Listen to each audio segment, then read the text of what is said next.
अस्सलाम वालेकुम। लेक्चर 14 के साथ मैं हूँ वकार और आज हम लोग बात करेंगे एनएफटी के बारे में कि एनएफटी क्या है और कैसे वर्क करता है।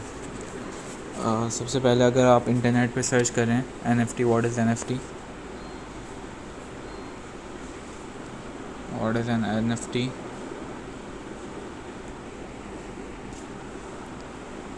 तो आपको पता चलेगा कि एनएफटी की फुल फॉर्म होती है नॉन फंजिबल टोकन। फंजिबल का क्या मतलब है ये बता देता हूँ मैं पहले आपको। फंजिबल का मतलब ये होता है कि फंजिबल की चलें डेफिनेशन सर्च करना ताकि और आसानी से समझ में आ जाए।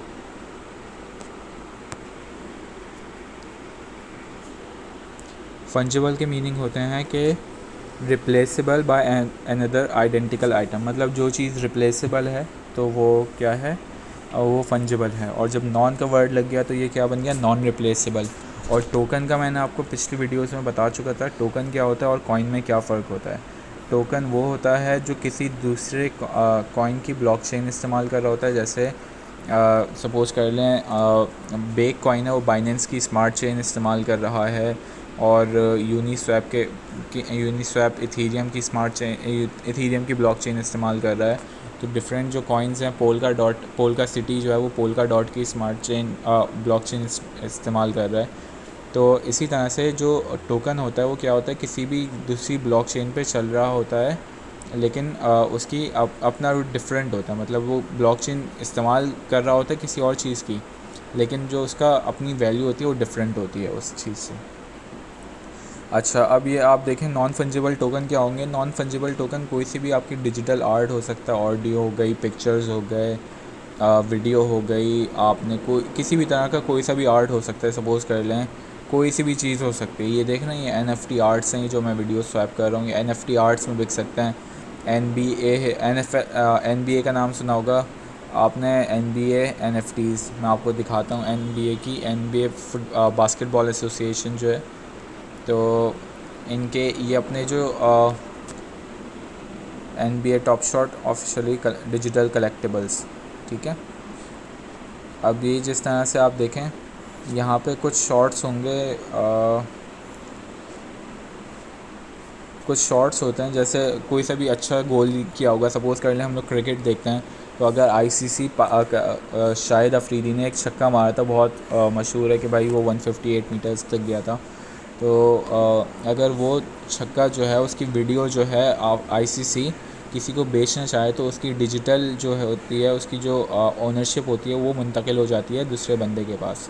तो ये जो चीज़ होती है ये ब्लॉकचेन के थ्रू पॉसिबल होती है, ठीक है। पहले मैंने आपको बताया था क्रिप्टो करेंसी क्या होती है। क्रिप्टो करेंसी बेसिकली एक डेटा है जो एक बंदे से दूसरे बंदे को ट्रांसफ़र हो रहा है और उसको चेक हो रहा है। इसी तरह से जो NFT है वो डिजिटल आर्ट है। जो डिजिटल आर्ट है उसकी ओनरशिप जो है वो दूसरे बंदे को ट्रांसफ़र हो रही है और ये लेजर में लिखा जा रहा है, तो ये NFT बन गया। इसी तरह से NFT में और क्या क्या आ सकता है, ट्विटर NFT, सही है। तो ये जैक डॉर्सी साहब हैं, ठीक है। इन्होंने अपनी जो फ़र्स्ट ट्वीट है, जब ट्विटर बना था, जो फ़र्स्ट ट्वीट की थी जैक डॉर्सी जो इनके मालिक हैं, तो फाउंडर, तो इन्होंने 2.9 मिलियन, तकरीबन $3 मिलियन की वो ट्वीट सेल करी है, ठीक है। तो ये $3 मिलियन की ट्वीट सेल करी है। सब कुछ ये सेल जो कर रहे हैं, डिजिटल आर्ट जो है वो सेल कर रहे हैं और वो रिप्लेसेबल नहीं है। सपोज़ कर ले मोनालिसा की पिक्चर है, मोनालिसा की पिक्चर जो है, मोनालिसा की जो पिक्चर है, अब ये पिक्चर है, इसकी कॉपी बन सकती है, ठीक है। इसकी कॉपी ये देख लें, अब आपको ये दो पिक्चर्स ये पिक्चर्स आ रही हैं, कॉपीज़ हैं, लेकिन जो ओरिजिनल मोनालिसा वो ओरिजिनल ही है। तो इंसान की साइकी होती है कि भाई इंसान जो है वो चीज़ों से जो चंद चीज़ें होती हैं उसकी वैल्यू अपने दिमाग में क्रिएट करता है और उसको उससे महंगे दामों में ख़रीदने के लिए तैयार हो जाता है। एक चीज़ बंदे के पास खाने पीने को सब कुछ है, रहने को है, चलाने को है, उसकी सारी ख्वाहिशात पूरी हो गई हैं तो सारा पैसा अपना इन चीज़ों पे लेकर आता है। तो इसी तरह से ये NFT का आर्ट, मैंने आपको बताया कि NFT आर्ट क्या होता है, कि कोई सा भी आर्ट है उसकी उन्होंने डिजिटल वैल्यू अपने माइंड में क्रिएट कर ली और उसको सेल कर रहे हैं, ठीक है। इस तरह से और भी आप देख सकते हैं कि ग्राफिक डिज़ाइनिंग पे जैसे फ्रीलांसर्स पे चल रहा होता है, वो आपको जैसे आपसे कुछ बनवा रहे होते हैं आपकी मर्ज़ी का, ठीक है, वो बनवा रहे होते हैं। लेकिन यहाँ पे आप क्या कर रहे हो, आपने कुछ खुद अपनी तख्लीक की है, मतलब आपने अपने दिमाग से कोई पेंटिंग बनाई है, कोई ग्राफिक डिज़ाइनिंग करी है और उसको बेच रहे हो आप, ठीक है। कोई गाना है सपोज़ कर लो आपका विज़ खलीफ़ा का कोई गाना है, विज़ खलीफ़ा अपना कोई गाना किसी को बेचना चाहे तो बेच सकता है, ठीक है। पहले क्या होता था कि जितनी भी कंपनीज़ हैं तो उन्हीं को बेचा जा सकता है, जो रिकॉर्डिंग कंपनीज़ हैं। अब क्या है, इसका डिजिटल जो है ना ब्लॉकचेन पे लिखा हुआ होगा कि इस बंदे के पास, और ये बंदा ट्रांसफ़र कर रहा है, ये गाना उस बंदे की ओनरशिप में चला जाएगा। तो बेसिकली ये काम होता है NFTs का, नॉन फंजिबल टोकन्स जो कहलाते हैं, ठीक है। अगर इस वीडियो में कुछ समझ में नहीं आया तो आप मुझसे पूछ सकते हैं, और इंशाल्लाह अगली वीडियो में मैं आपको डिफरेंट टॉपिक के साथ बताऊंगा बहुत कुछ, ठीक है। जज़ाकल्लाह, अल्लाह हाफ़िज़।